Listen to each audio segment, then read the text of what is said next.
ini udah ada 3 orang ya, jadi bisa kita mulai sekarang aja ya, jadi biar nanti nggak terlalu malam, karena tadi udah sebelumnya ada kelas ini ya, latihan soal juga ya, kalau nggak salah eh, apa ya tadi, kesenian atau apa gitu. Jadi karena sebelumnya ada kelas, jadi kita mundur setengah jam. Nah ini udah lebih 41 menit, jadi kita mulai aja. Sama seperti yang kemarin. Jadi kita gantian jawab ya, kalau misalnya Mbak Sudarti atau Mbak Rilis nggak bisa, mic-nya nggak bisa, atau mungkin sedang kerja juga, nggak apa-apa, nanti yang bisa aja yang jawab pertanyaannya. Oke, kita mulai dari soal yang pertama ya. Ini mungkin beberapa soal sudah pernah kita bahas sebelumnya, tapi nggak apa-apa, kita bahas lagi aja. Oke, nomor 1 saya bacain ini, 1 sampai 5 saya bacain soalnya aja. Nanti silahkan dijawab gantian, nggak apa-apa. Bisa apa, dipakai mic atau mungkin diketik aja juga nggak apa-apa. Oke, nomor 1 saya bacakan dulu soalnya. Masa di mana seakan-akan batas antara negara yang satu dengan negara yang lain sudah tidak ada dan segala informasi mudah kita dapatkan di mana saja dan juga kapan saja disebut A. Era informatika, B. Zaman pembaruan, C. Era globalisasi, ataukah D. Zaman perubahan. Ini silahkan coba dijawab oleh Mbak Rilis. Nomor 1 ya Mbak Rilis.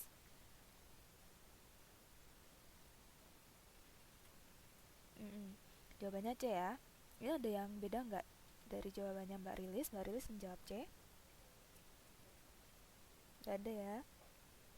Ya, jadi semuanya sepakat C ya, jawabannya adalah era globalisasi. Ya, sebenarnya sudah kita pernah bahas sebelumnya ya, bahwa era globalisasi ini di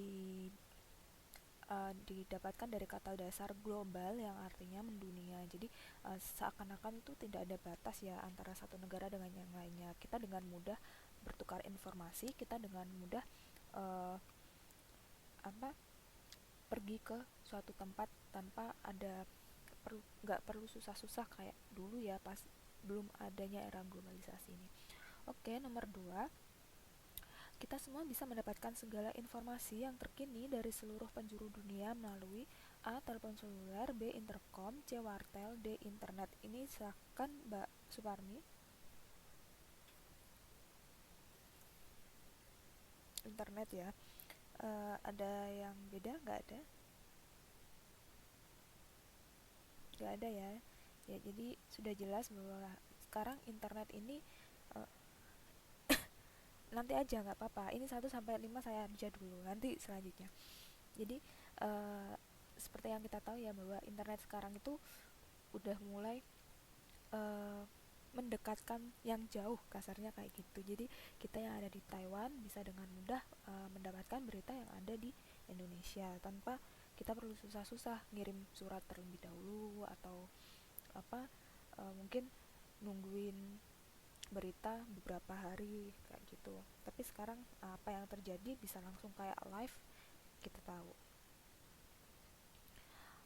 Oke, nomor 3, semua kebudayaan negara asing yang masuk ke negara kita dapat diterima asalkan A. Membawa ketenaran, B. Sesuai dengan kemauan kita, C. Menciptakan kesenangan, D. Sesuai dengan kepribadian kita. Mbak Sudarti bisa menjawab atau enggak ini? Atau sedang kerja? Kalau sedang kerja nanti kita alihkan ke Mbak Rilis lagi.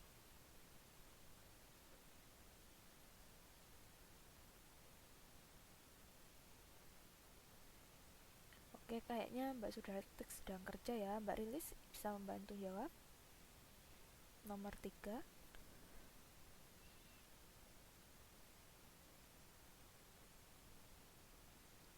Bisa dikeraskan Mbak suaranya, nggak apa-apa, biar semuanya dengar. D ya. Ada yang beda? Nggak ada ya. Setuju ya semuanya? Mm-mm.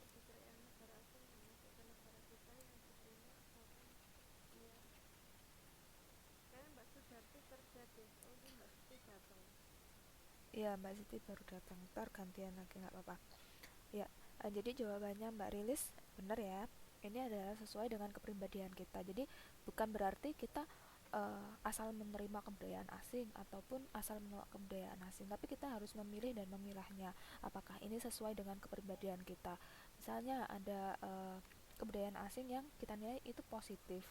Misalnya aja kebudayaan budaya disiplin ya, budaya mengantri seperti itu kan positif ya. Kita bisa menerimanya, tapi kalau misalnya kebudayaan itu negatif, misalnya dugem atau apa, itu kan lebih nggak cocok ya, cenderung nggak cocok dengan kepribadian bangsa Indonesia. Nah itu bisa kita tolak.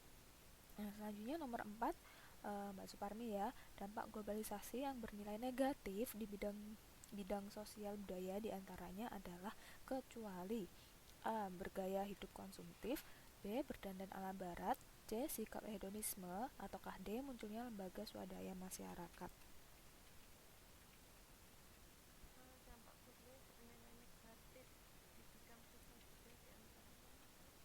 Kecuali loh ya.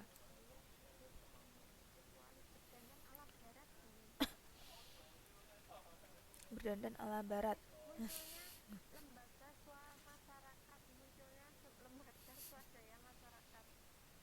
Oke, D ya. Oke, D. Ada yang beda? Nggak ada ya. Ya, jadi di sini kita baca dari bergaya hidup konsumtif ini tentunya dia negatif ya, dampak negatif. Dan berdandan ala barat ini juga negatif, dan sikap hedonisme itu juga negatif. Hedonisme ini apa sih? Ini sama, hampir sama dengan konsumtif ya. Jadi eh, apa, berfoya-foya seperti itu. Jadi yang sikap yang bisa kita bilang positif adalah munculnya lembaga swadaya masyarakat. Oke, selanjutnya nomor 5. Salah satu dasar hukum politik luar negeri Indonesia adalah, nah ini Mbak Siti kebetulan sudah datang, jadi ini Mbak Siti ya. A. Pembukaan Undang-Undang Dasar 1945 alinea 1 dan 2, B. alinea 1 dan 3, C. alinea 1 dan 4, ataukah D. alinea 2 dan 4.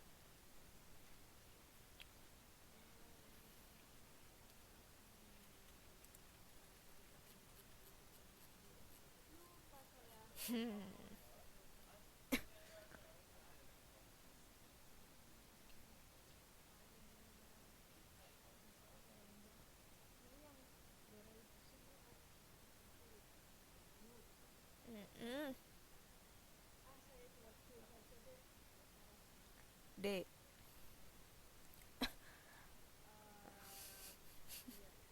Oke, uh, Mbak Suparmi C. Mbak Rilis, Mbak Rilis.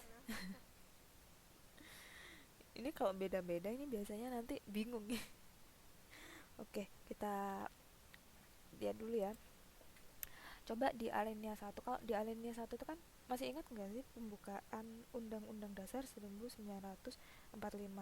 Kan kalau yang di alinea 1 dia uh, ada kata-kata kemerdekaan ialah hak segala bangsa, dan oleh sebab itu maka penjajahan di atas dunia ini harus dihapuskan karena tidak sesuai dengan peri kemanusiaan dan peri keadilan. Ini alinea pertama. Selanjutnya uh, ada, kalau di sini kita bisa garis bawahi kata-kata penjajahan di atas dunia ini harus dihapuskan karena tidak sesuai dengan peri kemanusiaan dan peri keadilan. Berarti ini termasuk hukum politik luar negeri Indonesia ya, bahwa bangsa Indonesia itu tidak menginginkan adanya penjajahan di uh, atas dunia ini. Nah, sehingga yang pasti alinea 1 ini masuk ya. Jadi yang kemungkinan ini ya, A, B sama C. Nah, selanjutnya ya kita bahas satu-satu dulu. Selanjutnya yang uh, alinea 2 ini lebih kepada uh, dan perjuangan pergerakan kemerdekaan Indonesia telah sampailah pada saat yang berbahagia dengan selamat sentosa. Nah, ini lebih ke ucapan syukur ya. Kemudian juga alinea 3 juga lebih ke ucapan syukur, sehingga kita bisa menghilangkan alinea 2 dan alinea 3, sehingga kemungkinan adalah alinea 1 dan 4. Nah, kita baca alinea 4 ini Di sini ada kata-kata dan ikut melaksanakan ketertiban dunia yang berdasarkan kemerdekaan, perdamaian abadi dan keadilan sosial. Nah, di sini kata-kata ketertiban dunia merupakan salah satu dasar hukum politik luar negeri Indonesia. Sehingga jawabannya adalah C. Ini diingat-ingat ya bahwa teknik 1 dan 4 ini merupakan dasar hukum politik Indonesia. Oke, dari sini ada yang mau ditanyakan? 1 sampai 5.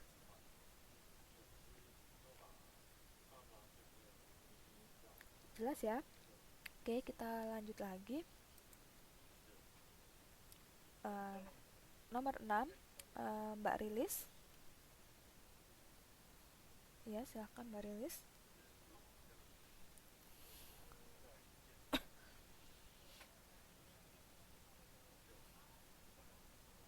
Wah, nggak bisa ini Mbak. Iya.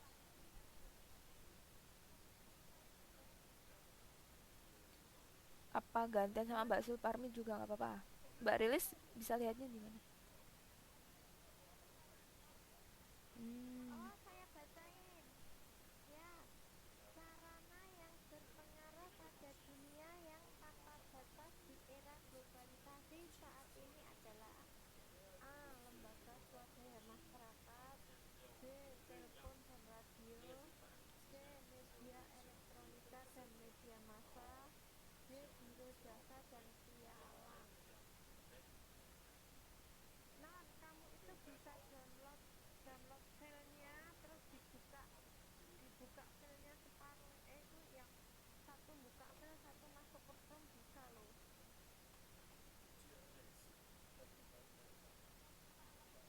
Ya udah kalau kayak gitu ya. Cek ya, setuju semua ya. Ya, jadi kalau di sini sarana yang berpengaruh pada dunia di era globalisasi ini memang media lebih ke media elektronik dan juga media massa di mana persebaran media elektronik dan juga media massa khususnya untuk saat ini kayaknya lebih ke media sosial ya. Basis sosial kayak Facebook, Twitter, Pet atau Instagram dan lain-lain ini lebih berpengaruh ya. Jadi selain untuk menyebarkan informasi, terus kadang berita untuk chatting dan lain-lain, nah ini sangat berpengaruh.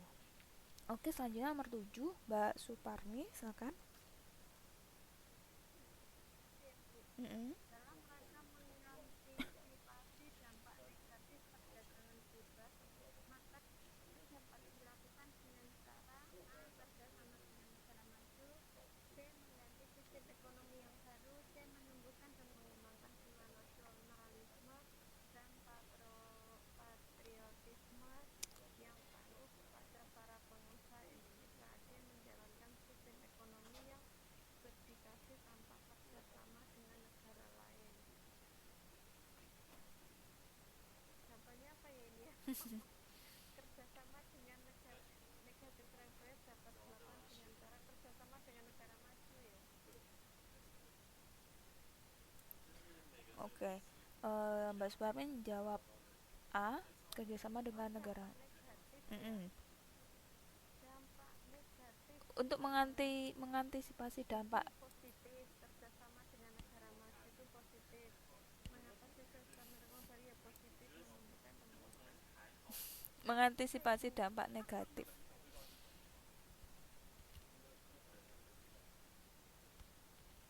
Iya iya C ya. Ya. Eh, iya. Sebenarnya jawabannya benar, cuman nah, ini pemahaman soalnya ini yang agak agak eh, agak salah. Jadi jawabannya benar ya, menumbuhkan dan mengembangkan jiwa nasionalisme dan patriotisme yang tangguh pada para pengusaha Indonesia.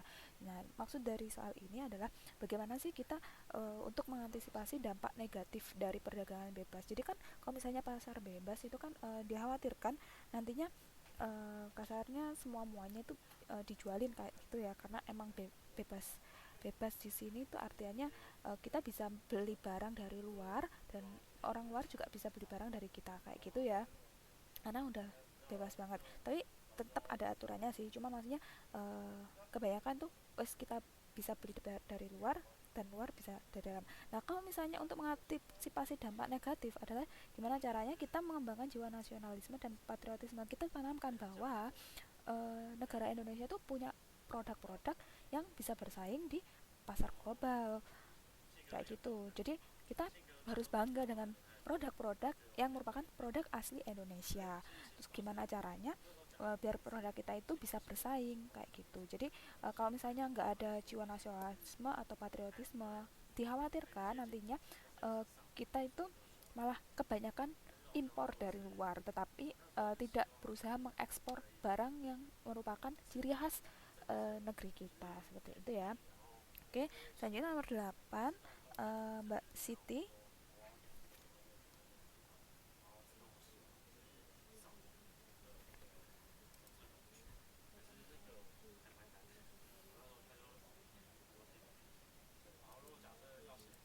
Oke, ini jelas ya. Jadi globalisasi itu ciri-cirinya ya segala sesuatunya itu pasti satu mendunia, terus tidak ada batasan lagi, baik itu dibatasi oleh ruang atau tempat ya, dan juga waktu. Artinya apa? Biasanya kalau mungkin udah tahu ya, di Taipei sama di Indonesia, di Surabaya misalnya, beda waktunya 1 jam kan ya, walaupun beda 1 jam kan kita tetap bisa berkomunikasi dengan masyarakat atau dengan keluarga kita di Indonesia. Nah, tetapi kalau sikap, pola dan gaya kita itu harus meniru Amerika Serikat, ini bukan merupakan ciri-ciri globalisasi kayak gitu. Ini benar jawabannya D. Oke, selanjutnya nomor 9, Mbak Rilis. Saya bantu bacakan ya Mbak ya. Sebagai pelajar, sikap kita pada globalisasi adalah apakah A. Bersikap terbuka dan menerima segala pembaruan yang konstruktif, B. Rajin dan tekun mempelajari iptek yang berkembang di negara maju, C. Mampu menyerap semua informasi dan menerapkannya dalam kehidupan, D. Pesatnya perkembangan informasi dan komunikasi dalam masyarakat. Ya, silakan dijawab Mbak Rilis.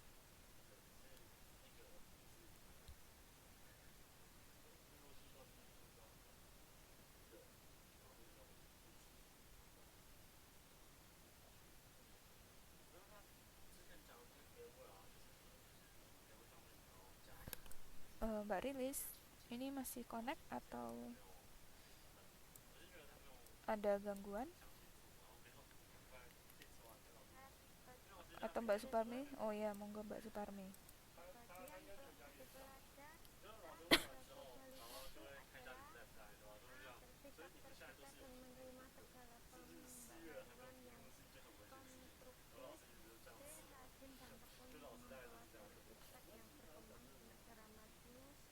Mampu menyerap semua informasi dan menerapkannya dalam kehidupan. D. Pesatnya perkembangan informasi dan komunikasi dalam masyarakat. Rajin dan tekun mempelajari iptek yang berkembang di negara maju. Kayaknya sih sebagai pelajar yang sikap pada globalisasi ya D. C. Mam C. Mampu menyerap semua informasi dan menerapkannya dalam C ya. Yang mana yang mana? Menyerap semua Iya, informasi dan C. menerapkan dalam kehidupan. Oh C ya. C atau ada yang beda? Saya B malah. Oh, B ya. Rajin, Mm-mm. iya rajin dan tekun mempelajari iptek yang berkembang di negara maju mungkin. Oh, Ya oke. sebagai pelajar ya mampu menyerap semua informasi dan menerapkan dalam kehidupan. Nggak tahu kalau nggak C ya B. Ya, kita akan bahas ya. Jadi di sini ini hampir positif semua ya sikap kita pada globalisasi. Jadi kita bahas yang pertama, bersikap terbuka dan menerima segala pembaruan yang konstruktif. Konstruktif ini maksudnya adalah pembaruan yang membangun. Jadi kita terbuka dan juga menerima perubahan atau pembaruan yang dia membangun. Ataukah B, rajin dan tekun mempelajari iptek yang berkembang di negara maju. Atau KC, mampu menyerap semua informasi dan menerapkannya dalam kehidupan. Nah, ini agak kontradiksi sih. Kalau misalnya kita menyerap semua informasi dan menerapkannya, ini kan iya kalau misalnya informasi tersebut bermanfaat atau konstruktif. Nah, kalau misalnya negatif, kan kita tidak bisa menerapkannya juga. Nah ini agak jadi bisa kita hilangkan ya. Jadi ini kemungkinan baru A atau B. Kemudian ini dia pesannya perkembangan informasi dan komunikasi dalam masyarakat. Ini agak-agak nggak jelas juga. Jadi bisa ini ya. Ini jadinya apakah A ataukah B. Nah ini rajin dan tekun mempelajari iptek atau bersikap terbuka. Ini kalau misalnya yang berkembang di negara maju kan nggak nggak memungkinkan juga ya untuk mempelajari iptek yang berkembang di negara maju, tapi juga eh, apa kita lebih ke bersikap terbuka dan juga menerima pembaharuan yang sikapnya itu membangun atau konstruktif. Jadi ini bisa dijawab A.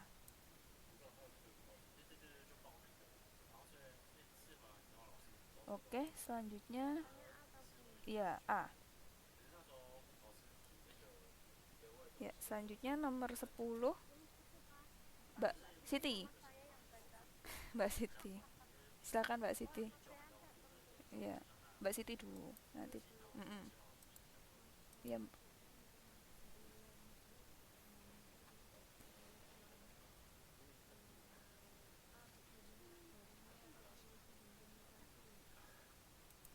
ya ini jelas ya bahwa informasi dari luar negeri itu dia akan lebih cepat masuk melalui teknologi dan komunikasi. Oke, selanjutnya Mas Raihan ini bisa cek mic-nya nggak? Kalau misalnya nggak bisa berarti ini Mbak Suparmi lagi. Oke. Kayaknya ini nggak ini deh. Iya, monggo Mbak Suparmi.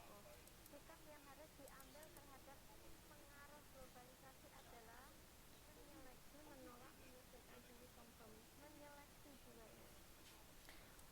Ya, Apa sih uh-uh. menyesuaikan diri? Galau lagi.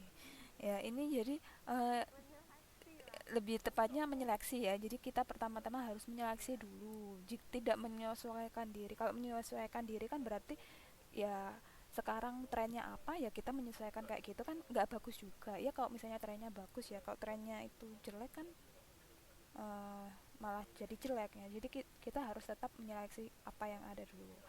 Oke, nomor 12 Mbak Siti.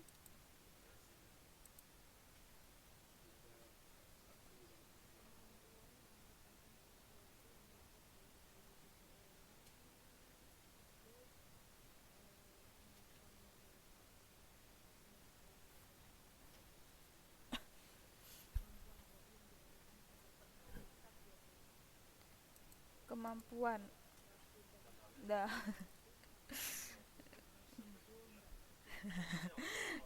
Bakat ya. Prestasi ya. Mbak Suparmi prestasi, Mbak Siti bakat. Oke, kita bahas dulu ya. Sebenarnya kalau kita kemarin masih ingat ya potensi diri itu apa. Di sini kemarin kalau prestasi itu berarti dia itu sudah dieksekusi, terus hasilnya itu lebih dari teman-teman yang lain. Kasarnya seperti itu. Lah kalau potensi, potensi itu dia itu eh, kayak kemungkinan yang dia itu bakal bisa kita kembangkan kayak gitu. Nah, sedangkan bakat adalah sesuatu yang melekat secara alamiah pada diri kita. Jadi di sini kemampuan yang merupakan sesuatu yang melekat dalam diri seseorang ini bisa disebut sebagai bakat. Nah, kalau potensi itu kan dia bisa dikembangkan untuk akhirnya menjadi prestasi. Ya. Oke, selanjutnya nomor 13 Mbak Suparmi. Di bawah ini adalah ciri-ciri anak berprestasi, kecuali A memiliki kemampuan menyelesaikan diri, B rajin melakukan sesuatu yang diminati, C cenderung bersifat terpusat, D mampu mengatasi berbagai rintangan. Berprestasi cenderung bersifat tertutup. C. Oke, ya ini walaupun nggak semuanya orang yang berprestasi itu dia sikapnya terbuka atau gimana ya, tapi walaupun juga nggak semuanya orang yang bersifat tertutup itu tidak berprestasi, cuman memang kebanyakan ciri-ciri anak yang berprestasi itu dia kan punya kemampuan menyesuaikan diri yang bagus, kemudian juga rajin melakukan sesuatu yang dia minati dan mampu mengatasi berbagai rintangan. Artinya berpikir secara kreatif ya dan mandiri. Oke, nomor 14 silakan Mbak Siti lagi.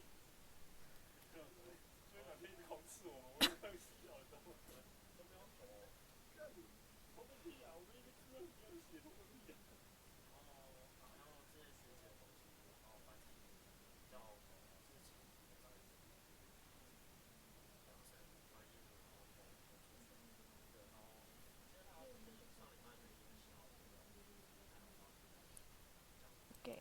Nah, ini ada ya di Undang-Undang Pembukaan Undang-Undang Dasar 1945 bahwa selain itu fungsi pendidikan nasional memang untuk mencerdaskan kehidupan bangsa dan seluruh rakyat Indonesia. Jadi ini jawabannya D ya. Kalau memajukan kesejahteraan ini lebih ke ekonomi ya, bukan ke pendidikan nasional. Oke, bisa kita lanjut ya. Nomor 15 sekarang Mbak Suparmi. Hasil pembelajaran yang lebih luas dari kegiatan belajar mengajar di sekolah atau di perguruan tinggi yang bersifat holistik adalah kemudian dari prestasi, edukasi, budaya, teknologi, sosial, dan itu pastinya dua-dua. Ya, ya. Jadi di sini kata kuncinya adalah hasil dari kegiatan belajar mengajar ya. Ini pastinya adalah prestasi akademik. Oke, selanjutnya nomor 16 Mbak Siti.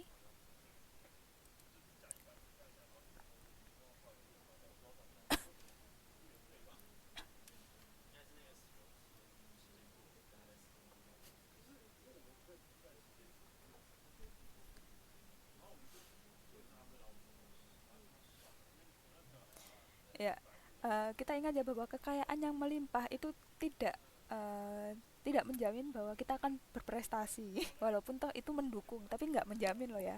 Kemudian guru privat yang pandai juga nggak menjamin, karena kalau misalnya kitanya malas ya ya sama aja sih. Terus bersahabat dengan temannya pintar juga nggak menjamin 100% kita bakal dapat prestasi yang bagus. Apa sih yang bisa, kasarnya yang bisa membantu dan setidaknya itu menjamin bahwa kita kemungkinan akan punya prestasi yang tinggi adalah semangat dari diri kita sendiri, semangat kita untuk maju, untuk bisa berkembang lebih dari teman-teman yang lain. Jadi ini jawabannya B ya. Selanjutnya nomor 17 Mbak Suparmi. Yang disebut dengan kata arti sempurna adalah dua bagian saat yang Magelang Sang Budi Utama Ki Hajar Dewantara.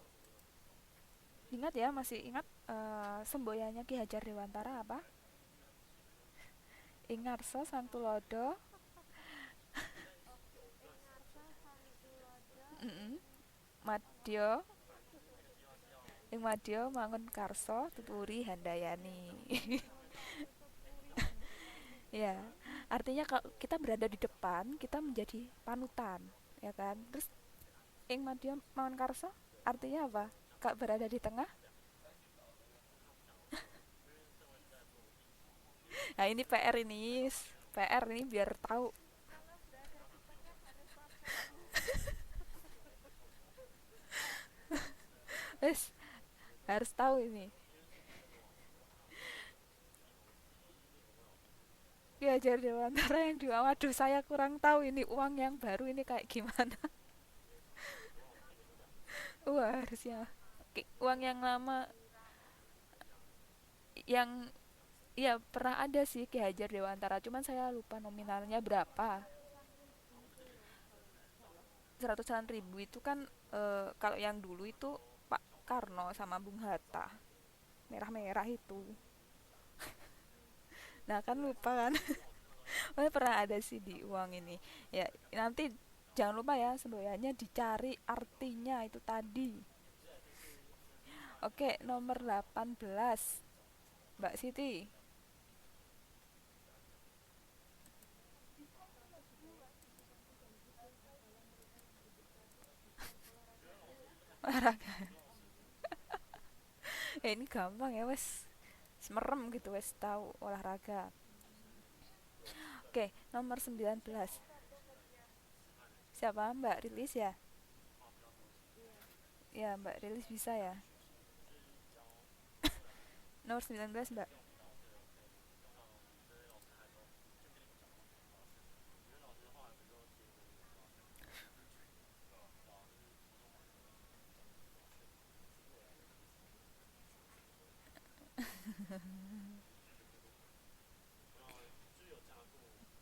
Ini Mbak Rilis kata kuncinya adalah telah dicapai. Biasanya ya, kita wis belajar akhirnya kita dapat apa? Ya, prestasi ya. Jadi kalau misalnya kemampuan itu kan kita apa kayak semacam potensi kita apa kayak gitu ya. Kemauan itu adalah keinginan kita untuk mendapatkan hasil tersebut. Oke, Mbak Siti berarti habis ini. Terus dedikasi adalah ke keinginan kita gimana caranya biar kita disiplin dan mendapatkan hasil tersebut. Sedangkan prestasi adalah hasil yang akhirnya kita capai. Oke, nomor 20 Mbak Siti dulu karena Mbak Suparmi masih nutup jendela.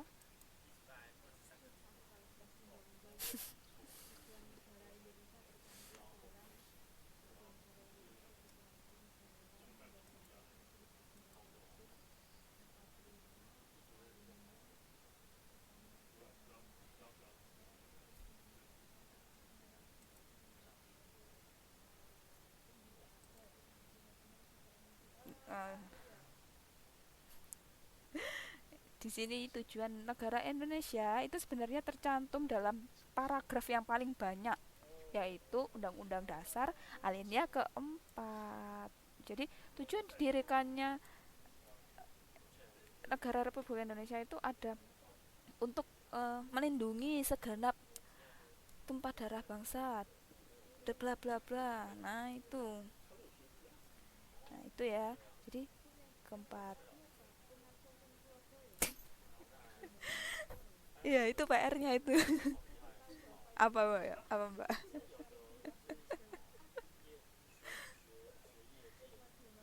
Mm-mm.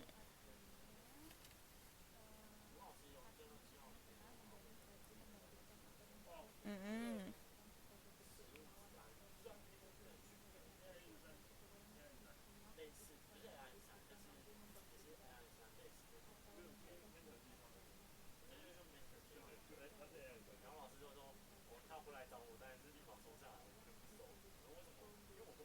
Mm. Oke, kita lanjut aja ya. Oke. Nomor 21 Mbak Suparmi. Ya, nomor 21 Mbak Suparmi.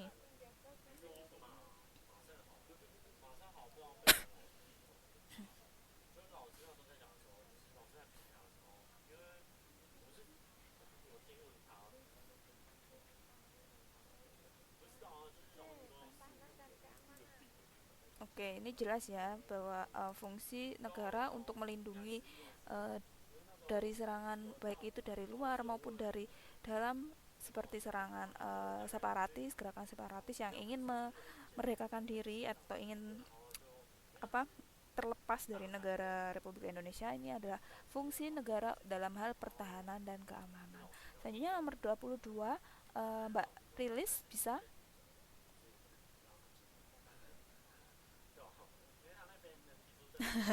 Nggak apa-apa Mbak, nanti kita bahas bersama.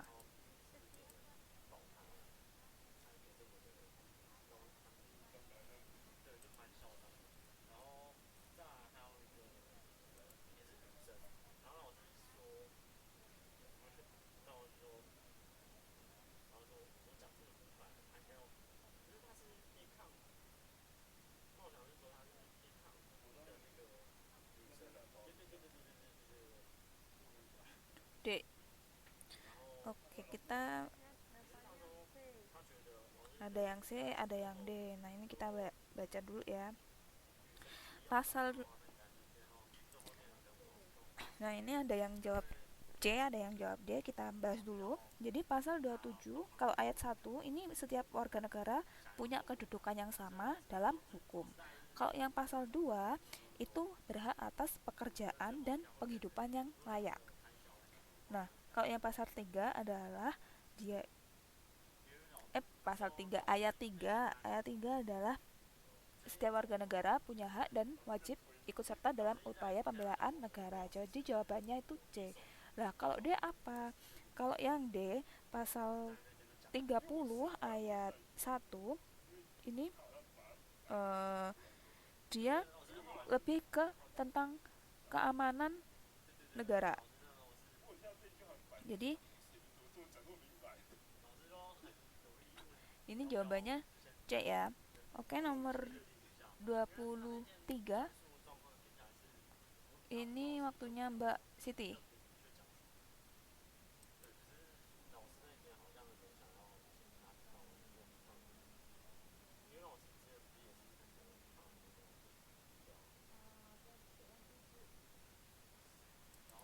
Oke, TNI ya. Jadi kemarin kita ada 3 komponen di pertahanan dan keamanan negara Siskam merata ya. Sistem pertahanan dan keamanan rakyat semesta. Rakyat ini ya, rakyat maksudnya sistem pertahanan dan keamanan negara Indonesia yang sesuai dengan undang-undang yang paling baru ya. Nah ini komponen utama ada TNI dan juga Polri, tapi Polri ini adalah dia lebih ke apa eh, apa ya, kalau komponen utamanya TNI terus sama Polri, tapi Polri itu lebih ke dia itu organisasi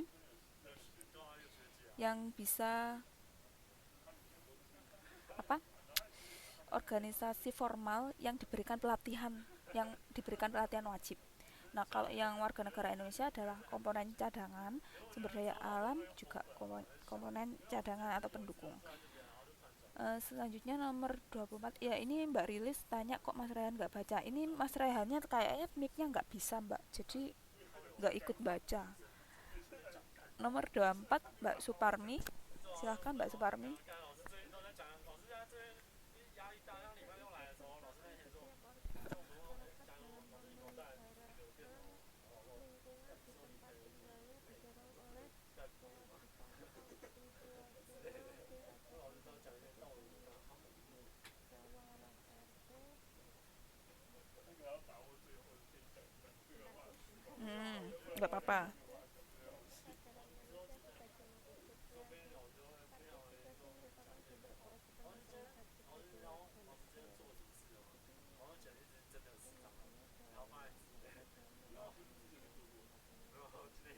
Kewajibannya dalam mengatur ajakan dan keputusan seperti ajakan dan keputusan dari musyawarah RT lingkungan kan.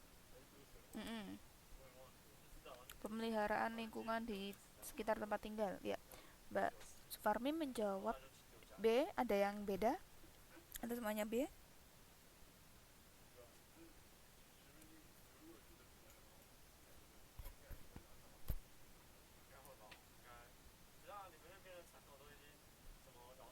Nah, ini bisa bisa kita bahas ya. Jadi sebenarnya keikutsertaan kita sebagai warga masyarakat dalam memelihara lingkungan kita ini sebenarnya harusnya ya Pak, didorong oleh bentuk kewajiban kita sebagai warga negara atau setidaknya sebagai masyarakat, warga masyarakat daerah tersebut, sehingga jawabannya adalah D. Oke, nomor 25 eh, Mbak Rilis.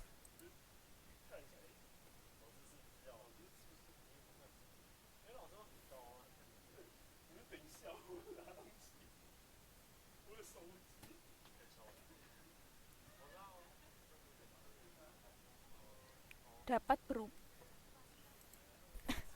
tak bacain ya Mbak ya, ancaman terhadap bangsa, oh ya, oh, oke oke. Ancaman terhadap bangsa dan negara yang dapat mengancam kedaulatan dan keutuhan negara Republik Indonesia dapat berupa A. Bencana alam, B. Aksi terorisme, C. Kegiatan insan gelap, D. Kerusakan lingkungan alam.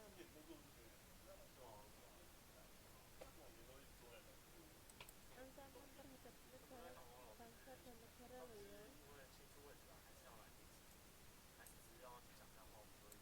Ya, Mbak Rilis. B ya.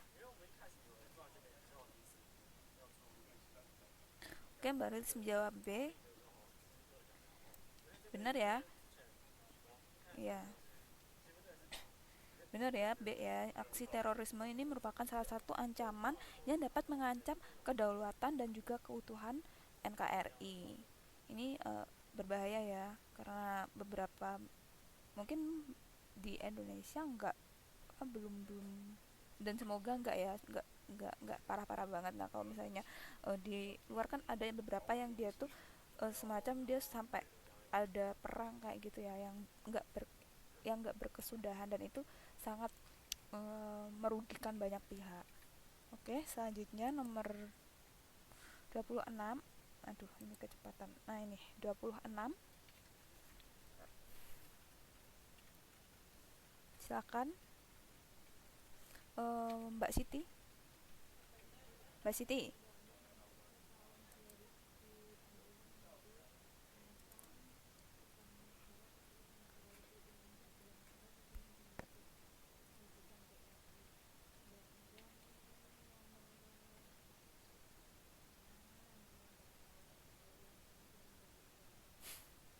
Undang-Undang Nomor Undang-Undang Dasar yang kemudian berubah. Undang-Undang Nomor 3 tahun 2021 kok dijawabannya sih?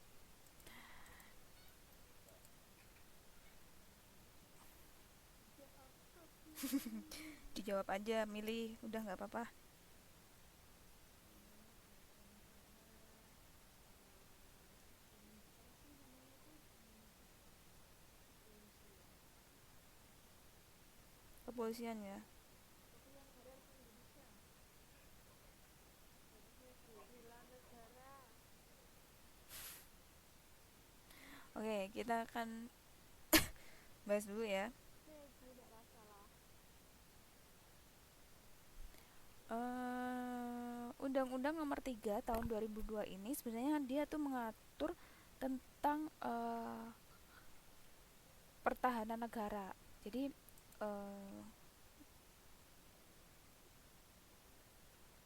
Undang-Undang Nomor 3 Pertahanan negara baru ketemu ini. kan. Jadi dia itu adalah tentang pertahanan negara. Ini di jawabannya A. Kalau Kepolisian Negara Republik Indonesia bukan nomor 3, yang lain lagi ini. Oke, nomor 27 Mbak Suparmi. Ini sampai nomor 30 aja kayaknya, soalnya udah jam sekian. Jamnya kan sampai jam 11 sih. Iya, sampai jam 11. Makanya kita cek dulu kalau misalnya nanti masih cukupnya seberapa. Ini kan soalnya sampai 40 ya kalau nggak salah tadi. Kita cek Iya dulu. kan udah mau selesai, tinggal 10 Mm-mm, lagi nggak nyampe jam 15. nyampe jam 15 ya. Tinggal ya Ya, sekian. aja udah setengah. Berikut ini merupakan dasar hukum kewajiban membela negara bagi setiap warga negara kecuali kecuali yang nomor definisi pertahanan negara itu juga membela negara. Ini pasal 27 ayat 3 45 pasal 30 ayat 1 45 UUD nomor 20 tahun 2003 UUD nomor 20 tahun 2003. Tentang apa kalau boleh tahu UU nomor 20 itu? Nggak tahu. Jadi eh, kalau yang lainnya ini ya benar jawabannya memang D ya. Yang lainnya ini tentang bela negara ya. Pasal 27 ayat 3, pasal 30 ayat 1 maupun UU nomor 3 tahun 2002 lah. Kalau UU nomor 20 tahun 2003 Harusnya tentang bela negara 27, 30, eh 3 itu tentang bela negara semua. kalau ini tuh tentang pendidikan. Aduh, jelek ini. Bentar, tak hapus dulu. Nah, ini tak tulis pakai ini. Jadi, kalau yang UU nomor 20 ini dia tentang pendidikan. Jadi nggak ada hubungannya dengan bela negara ya. Jadi benar jawabannya nomor 27D. Selanjutnya Mbak Rilis nomor 28. Mbak Rilis bisa atau ada gangguan? Oke, bisa ya. 28. Ya.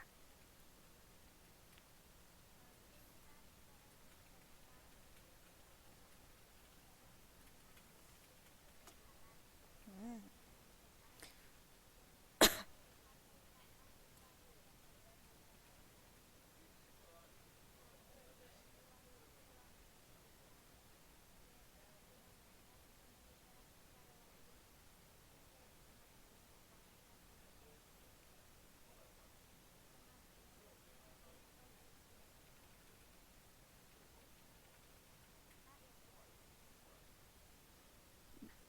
Mbak Rilis menjawab A, ada yang beda? Apa semuanya sama?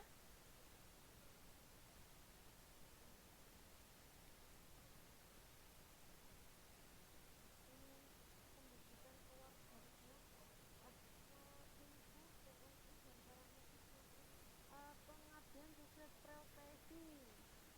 Sesuai profesi. Yeay. Oke, Mbak Suparmi menjawab D. Nah, ini ada A atau D, kita lihat dulu ya. Jadi di sini ada tim SAR, kemudian ada PMI ataupun paramedis yang mereka ini berusaha untuk uh, melakukan kegiatan kemanusiaan dalam menanggulangi bencana ataupun kegiatan apa ataupun mungkin hal kemanusiaan yang lainnya ya. Misalnya ada uh, gempa bumi, nah kayak gitu. Ini mereka membela negara secara pengabdian sesuai dengan profesinya. Jadi mereka berprofesi sebagai tim SAR, tim penyelamat, tim tenaga medis. Nah, mereka bisa dibilang mengabdi sesuai dengan profesinya. Sehingga jawabannya D ya. Selanjutnya nomor 29 Mbak Siti.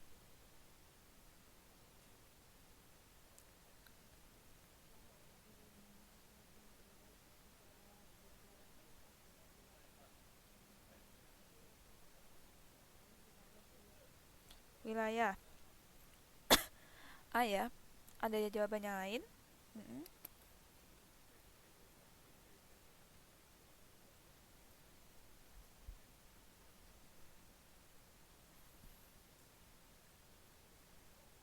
Tahu kalau nggak pakai wilayah.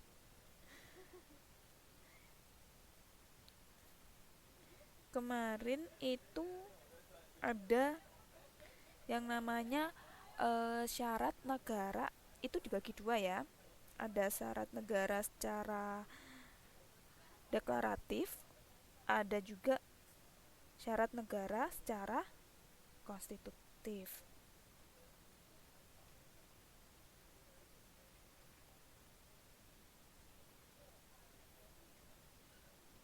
Jadi syarat negara itu ada dua ya, ada unsur negara itu dapat dibagi menjadi dua, yaitu ada unsur konstitutif dan juga unsur deklaratif. Nah, apa saja unsur deklaratif ataupun konstitutif? Unsur yang pertama adalah unsur konstitutif. Kalau unsur konstitutif itu adalah unsur yang wajib ada, yang harus dimiliki. Sedangkan deklaratif ini sebagai tambahan saja. Nah, yang wajib dimiliki kemarin apa? Ada wilayah, pastinya ya. Kalau nggak ada wilayah, dia nggak bisa bikin negara dong, nggak ada wilayahnya. Terus ada rakyatnya juga, kemudian ada pemerintah yang berdaulat. Ini merupakan ketiga hal ini merupakan syarat konstitutif. hmm. Selanjutnya ada yang disebut juga dengan syarat deklaratif. Nah, apa syarat deklaratif? Itu adalah syarat tambahan ya, dan dia ini adalah pengakuan dari negara lain. Oke, itu ya jawabannya ya. Eh, yang nomor 30 terakhir di slide ini Mbak Suparmi. Selain komponen warga negara yang mendapat pelatihan dasar kemiliteran secara wajib adalah Menwa, Polsek, BNI, Polri.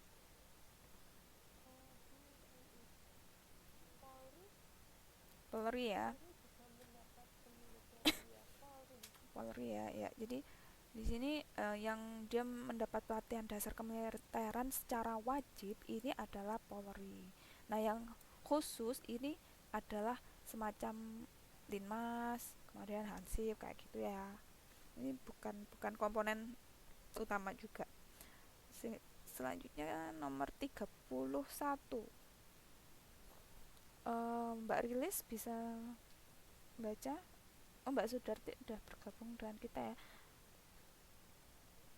Mbak Sudarti bisa ini atau Mbak Rilis nomor 31.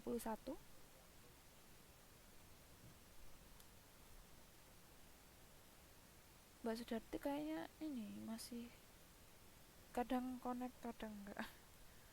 Terserah ini mau siapa dulu.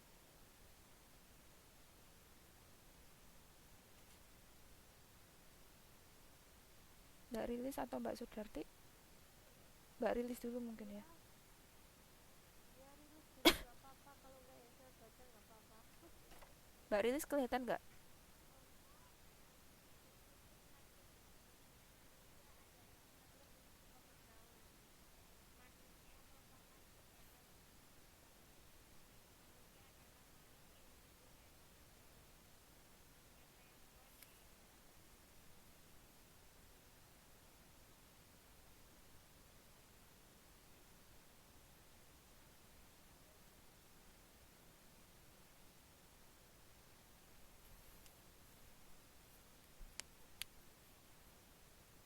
Senjata yang kuat yaitu organisasi. Berarti kalau Hmm? kalau termasuk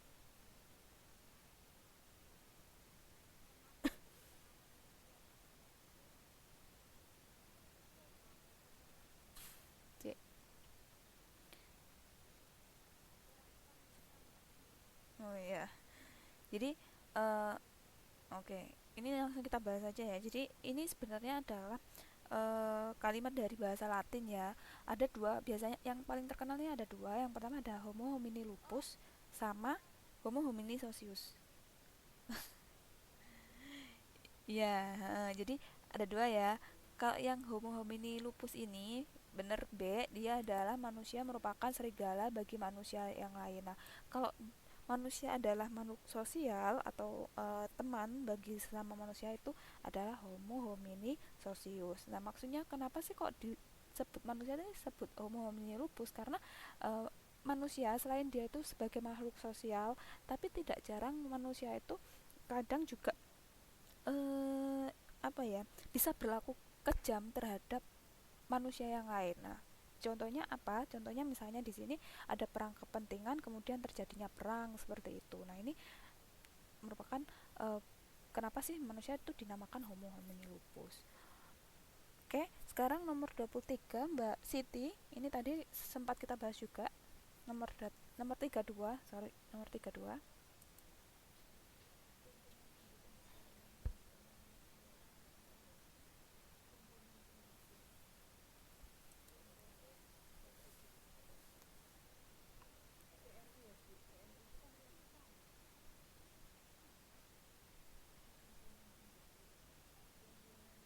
pendukung.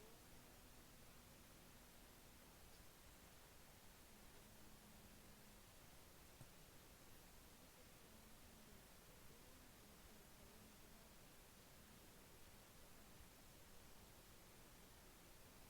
COVID-19. Jawaban saya bagus ya. Antara polisi sama TNI sama TNI. Masa Indonesia itu Limas lah, saya pilih Limas itu kayak itu loh, apa namanya, eh, apa tuh, Hansip. Kayak Hansip. Satunya Hansip itu Mm-mm. apa itu? Ya semacam Hansip. Ya, ini kita ya, ya jadi komponen mm-mm. Jadi komponen dalam hal pertahanan negara ini itu atau pertahanan nasional ini ada beberapa komponen ya. Jadi di sistem pertahanan nasional Indonesia ini ada komponen utama, komponen cadangan, dan juga komponen pendukung. Nah, di sini kalau komponen utama kita tahu adalah TNI ya, dan juga Polri. Nah, kalau misalnya komponen cadangan ini dia itu adalah komponen sumber daya nasional yang disiapkan untuk memperkuat kekuatan selain komponen utama. Lah kalau komponen pendukung itu sumber daya nasional yang dapat digunakan untuk meningkatkan kemampuan komponen utama dan komponen cadangan. Nah, kalau komponen selain itu juga sebenarnya ada juga uh, komponen apa tambahan, semacam komponen tambahan kayak gitu. Nah, lalu di sini yang jadi pertanyaan adalah apa sih komponen pendukung pertahanan Indonesia ini? Nah, komponen pendukung atau sumber daya nasional pendukung ini adalah contohnya kira-kira apa? Mbak Siti tadi menjawab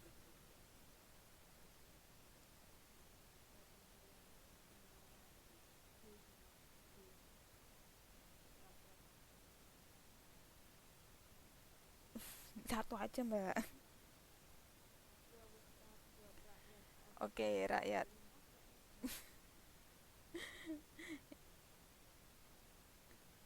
Oke, jadi kalau komponen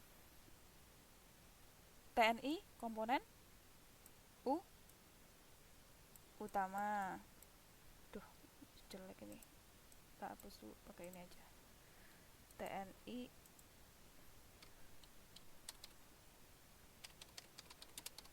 utama. Kemudian rakyat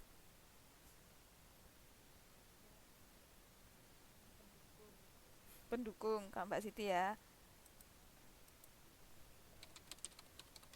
Kalau Polri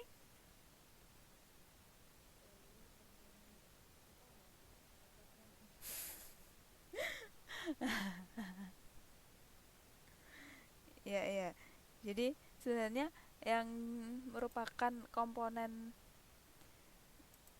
pendukung ini eh, bisa dibilang bahwa dia ini adalah ayo apa rakyat ya, ya rakyat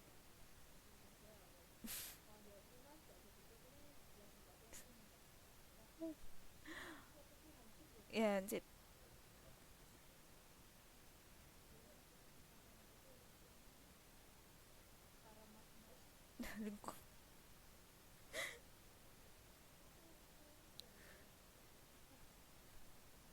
Linmas itu hansip desa, aku juga nggak tahu namanya.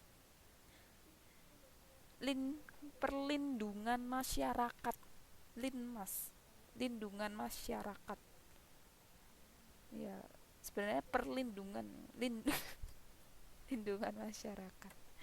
Oke, nomor 33 Mbak Suwarmi.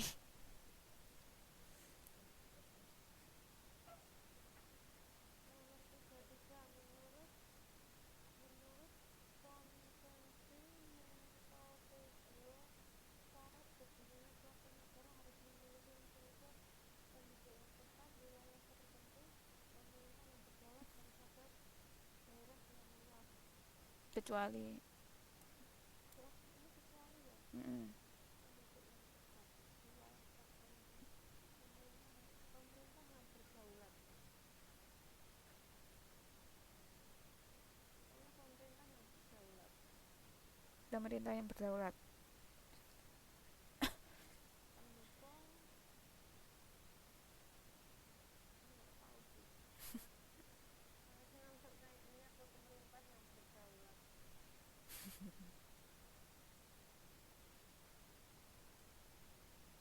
Jadi menurut konvensi Montevideo ini ada 4 unsur terbentuknya negara. Jadi unsur-unsur yang utama adalah dia adalah penduduk, kemudian wilayah, pemerintah yang berdaulat, dan juga pengakuan dari negara lain. Jadi yang nggak ada itu kita nggak harus punya daerah yang luas. Daerahnya kecil nggak masalah, yang penting dia ada wilayahnya. Ini ya. Jadi jawabannya D. Wes mulai ngantuk ini. Ayo dikit lagi. Nomor 34. Ini kayaknya udah mulai ngantuk. Yuk, 34. Tujuan diberikannya materi PKN sebagai peserta didik adalah untuk A. Menumbuhkan semangat bangsa dan cinta tanah air. B. Cinta tanah air. B. Egoisme. C. Rela berkorban demi kepentingan bangsa dan negara. D. Rakyat nasionalis. A. Menumbuhkan semangat kebangsaan Hmm. dan cinta tanah air. Oke, jelas ya ini ya pastinya. Nomor 35. Ini Mbak Siti. Hmm.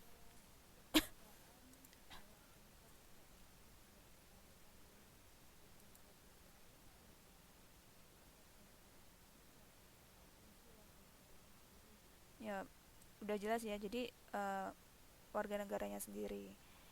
Oke, tinggal 5 lagi. Ya, habis itu selesai bisa tidur. Nomor 36 Mbak Suparmi. Alasan bahwa usaha pembelaan Mm-mm. negara penting dilakukan oleh TNI antara lain kecuali untuk menjadi kebutuhan wilayah negara berupa mewajibkan warga negara untuk mengurus wilayah negara negara dari suatu daerah. C. Mm-mm. Jelas ya. Kecuali ini. Kecuali ini ya. Jadi semuanya itu merupakan uh, kenapa kita membela negara kita, yaitu untuk menjaga keutuhan wilayah negara kita. Terus itu juga merupakan kewajiban dan juga mempertahankan negara. Mungkin kerja ya, nggak tahu. Oh ada. Oh ya udah terus baca lah. Nomor 37 Mbak Rilis. Bisa? Mm-mm. Orang yang diperhatikan adalah secara tetap dalam bidang kecuali itu pertanyaannya A. Satu. Mm-mm. Presiden, bangsa, menteri, warga negara. Presiden. Warga negara.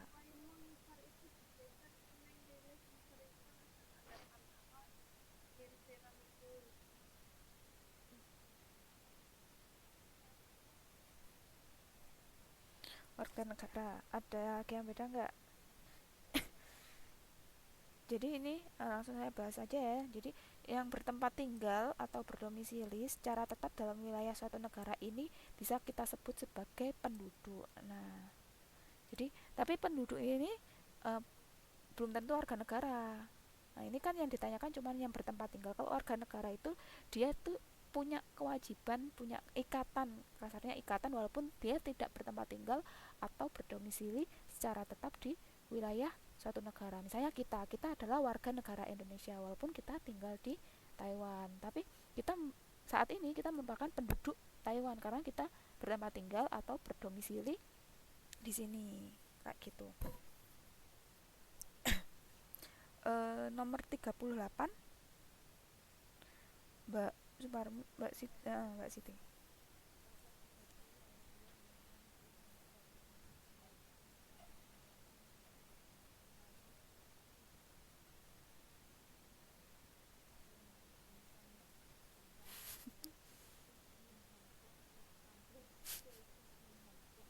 Sisminangkung apa?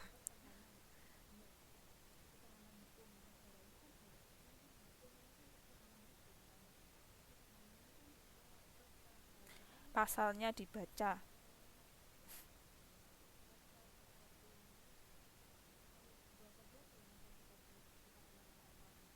Mm-mm.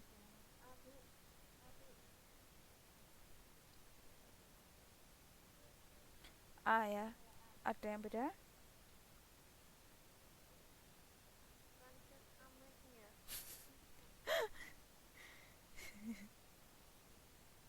Ingat.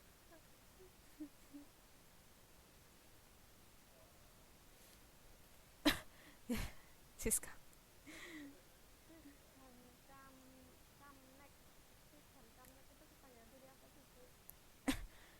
sistem pertahanan dan keamanan negara. Jadi Oh, kita baca ya, pasal 30 ayat 2 Undang-Undang Dasar 1945 ini berbunyi bahwa usaha pertahanan dan keamanan negara dilaksanakan melalui sistem pertahanan dan keamanan rakyat semesta, disingkat Sishamhamkamrata. Sistem pertahanan dan keamanan rakyat semesta.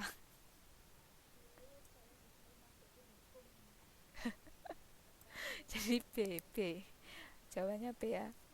sis, sis, sis Hankum tuh sistem hukum itu setahu saya sis Kamling Ronda. Ronda ya, sistem keamanan lingkungan. Pasal pasal ya pasal 30 UUD 1945 pada dasarnya mengatur tentang konsep Nah itu tadi. A. Upaya pembela negara, B. Hak dan kewajiban warga negara, C. Pertahanan dan keamanan negara, D. Sistem keamanan nasional. Pertahanan dan keamanan negara kalau undang-undang hmm, pasal 32 ayat 45 upaya membela negara.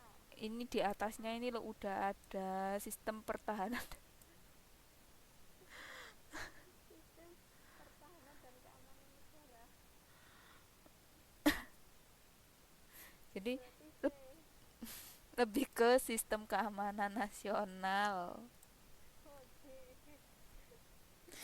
Oke, ini terakhir. Terakhir.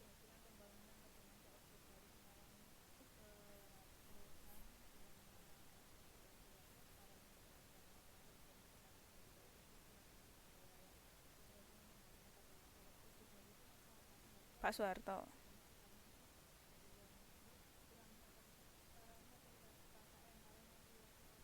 Ya, jelas ya. Jadi sebenarnya waktu itu pembangunannya berhasil, tetapi di situ banyak sekali ada beberapa eh, minus ya. Jadi plusnya mungkin beberapa pembangunan itu berhasil banget saat itu, cuman karena memang waktu itu banyak terjadi praktek KKN sehingga ini mengalami eh, kerapuhan dan beberapa menyebabkan ketidakpercayaan masyarakat terhadap pemerintah. Oke, sampai sini ada yang mau ditanyakan? Jangan tanya tentang Enggak, Sishan sudah Kamrata lagi ya. lupa. Ya ini sudah ya. Jadi Penyakitnya itu lupa, Bu. ya semoga nanti ini bisa bermanfaat. Terus apa, selamat mempersiapkan diri buat TTM hari Minggu ya, tanggal 16 insya Allah. Tadi saya chat sama Bu Ida itu katanya yang bakal TTM-nya ada tryout PKN bahasa Indo sama matematika. Bahasa Indonesia apa bahasa Inggris, Bu? Katanya bahasa Indonesia sama matematika, cuman saya nggak tahu dan saya diminta kalau bisa untuk hadir sih. Jadi kemungkinan nanti saya usahakan hadir ya kalau nggak ada. Ini tanya agak Ah, dadakan juga. oke. Ya nanti Ini